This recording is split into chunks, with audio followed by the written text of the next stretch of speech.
Fala pessoal, como é que vocês estão? Eu realmente espero que vocês estejam bem. Hoje na aula 4 de Bioquímica nós falaremos sobre a ionização da água. E não somente sobre a ionização da água, falaremos também sobre outros fatores que são determinantes para isso e que estão relacionados à ionização da água, como a dissociação de íons em ambiente aquoso, a constante de equilíbrio e falaremos rapidamente sobre o pH para dar o aporte necessário para a próxima aula, que será de sistemas tampão e pKa. A pergunta que eu lanço logo no primeiro slide é: quando é que a água se ioniza? Porque quando falamos sobre ionização, logo pensamos no exemplo mais clássico, que é o sal de cozinha, NaCl, que quando se ioniza vira Na+, e Cl-. Legal, mas a água se ioniza? Sim, a água ela se ioniza quando ela se dissocia. E a dissociação da água gera produtos H+, e OH-. Porém, essa dissociação da água ela é um evento extremamente raro. Por mais que a água seja levemente ionizada, a dissociação dela é extremamente raro de se acontecer. E também, quando se dissocia, a água gera o íon H+. E esse íon H+, ele não pode ser solto na natureza como nós imaginamos. O íon H+, quando é dissociado da água, ele logo e instantaneamente se junta a um oxigênio, formando o composto chamado de hidrônio, que é este que eu estou acentuando agora. Vamos falar agora sobre a constante de equilíbrio. A constante de equilíbrio de todas as constantes que existem na natureza, ela vai medir o equilíbrio entre uma reação. E aí a pergunta é, quando é que uma reação entra em equilíbrio? Imaginemos que temos dois compostos, A e B. Esses compostos vão reagir entre si e formar o produto C e D. Este produto em si, eles podem reagir e dar origem novamente a A e B. E aí nós temos um equilíbrio. E a constante de equilíbrio pode ser representada pelo K e Q. K de constante e Q de equilíbrio. Mas também pode ser representada em uma fórmula química geral da constante de equilíbrio. A constante de equilíbrio seria, portanto, os produtos, nesse caso temos dois, mas pode ser muito mais produtos, dividido pela concentração dos reagentes. Então o que acontece? Temos o composto A e temos o composto B. Eles reagem e formam C e D. Nada impede que C e D reajam também e essa interação volte a formar A e B. Tudo isso depende do que é necessário na reação. Então o equilíbrio ele não é estático, o equilíbrio é dinâmico. Lembrem-se disso. O equilíbrio, se fosse estático, formaria C e D e acabaria ali a reação. E não é assim que acontece. Enquanto A e B estão formando C e D ao mesmo tempo estão formando A e B. E ao passo que isso acontece, esse vai e vem é bidirecional. Então a reação de equilíbrio tem que ser bidirecional obrigatoriamente, para que A e B formem C e D voltem a formar A e B. Beleza?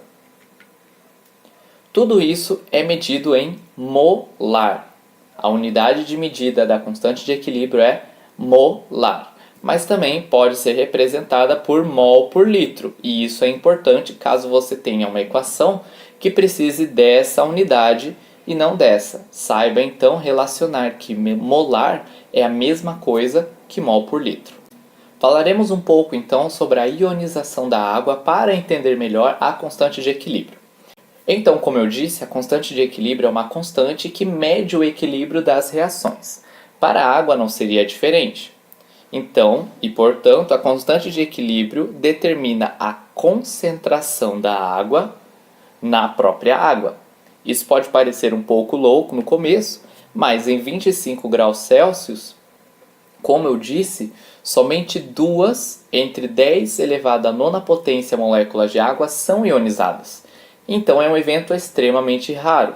Mas vamos imaginar que nós paramos o tempo em um momento em que a água determinada molécula de água se dissociou e nós estamos observando os íons dela. Neste caso, a constante de equilíbrio da água seria a concentração dos prótons vezes a concentração do OH-, dividido pela concentração da água. Assim você encontra a constante de equilíbrio da água.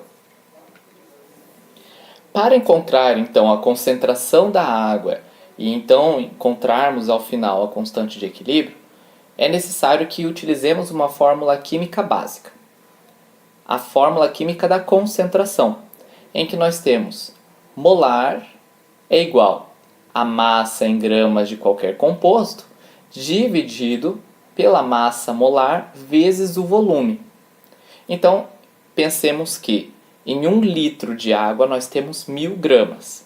Substituindo isso na fórmula, nós temos que 1000 gramas dividido por 1 litro de água vezes a massa molar da água, que é 18, ou seja, a soma de 2 do hidrogênio mais 16 do oxigênio. E o resultado disso é 55,5 molar. E esse número é muito importante para os próximos slides. Já que temos a concentração da água, podemos substituir este valor na equação da constante de equilíbrio. Substituindo esse valor e manipulando a equação, temos que 55,5 molar vezes a constante de equilíbrio é igual à multiplicação dos íons dissociados. E tudo isso é equivalente a uma nova constante, que vamos chamar de Kw. O Kw ele é o produto iônico da água a 25 graus Celsius. Então, independente de termos as concentrações dos íons dissociados ou a concentração da água e a constante de equilíbrio, ambas as multiplicações dão origem ao Kw. Então, para determinarmos o Kw, podemos substituir valores na equação. Mas, Luiz, o que é esse 1,8 vezes 10 a 16 que não foi apresentado até agora? Esse número é necessário para que a gente consiga chegar no valor exato e preciso dos dados do Kw. Este valor é equivalente à condutividade elétrica da água. Então, realizando as contas, nós chegamos ao valor de Kw como 1 vezes 10 a menos 14 molar ao quadrado. Se atentem a isso, porque nós multiplicamos duas unidades de molar, molar ao quadrado. A ionização da água ainda não acaba. Como nós temos o Kw, nós podemos descobrir a concentração de cada íon que foi dissociado. Neste caso, vamos isolar o íon H+. Isolando o íon H+, nós temos que a raiz quadrada de Kw é igual à raiz quadrada de 1 vezes 10 a menos 14 molar ao quadrado.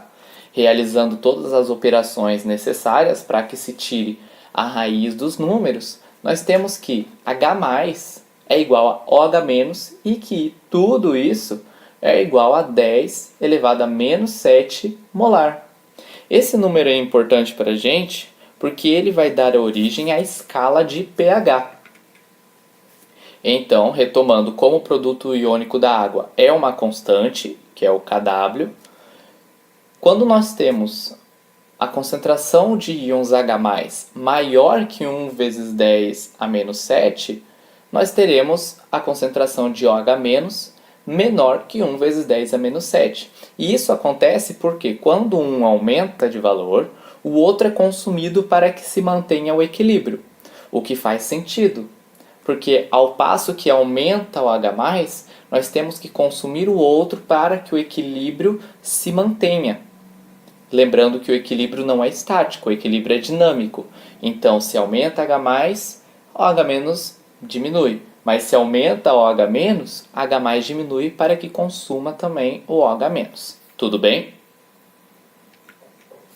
Falaremos então um pouco sobre pH. O pH ele é um meio conveniente de designar a concentração de H+ em qualquer solução aquosa no intervalo de 1 molar de H+ e 1 molar de OH-. Essa linda frase foi retirada do livro do Leininger. Lá também nós encontramos que o pH E aí vale lembrar que o P significa menos logaritmo da concentração de hidrogênio. Então, com essa fórmula, nós conseguimos determinar o pH. E se nós formos substituir os valores que nós conseguimos nos slides passados, o pH seria essa equação que está demonstrada. E o resultado dele seria 7. Portanto, nós temos que o potencial hidrogeniônico neutro é 7. Coincidentemente, se deu um número inteiro e natural, mas poderia dar um número quebrado. Isso é uma pura coincidência da ciência. Tudo bem? Com a medida do pH, nós temos como determinar uma faixa de pH, que começa de 0 e vai até 14. E essa faixa mostra elementos ácidos, neutros e básicos. Então, soluções com pH maior que 7, elas são chamadas de básicas ou alcalinas. Aqueles compostos que têm um pH menor que 7 são chamados de pH ácido ou compostos ácidos. Aqui do lado eu coloquei uma imagem do Leininger também, que demonstra claramente isso. Então temos em 1 molar de composto, temos que suco gástrico, suco de limão, eles vão subindo na escala de pH, mas podemos observar que o ácido está lá embaixo. O neutro, que é o sangue humano, por exemplo, e o básico ou alcalino, que está mais próximo do pH 14. Usamos também como base o HCl e o NaOH como o ácido forte e a base forte como padrão. Então aqui estão as referências da aula que eu usei. E por hoje é só, galera. Até a próxima aula de sistemas tampão.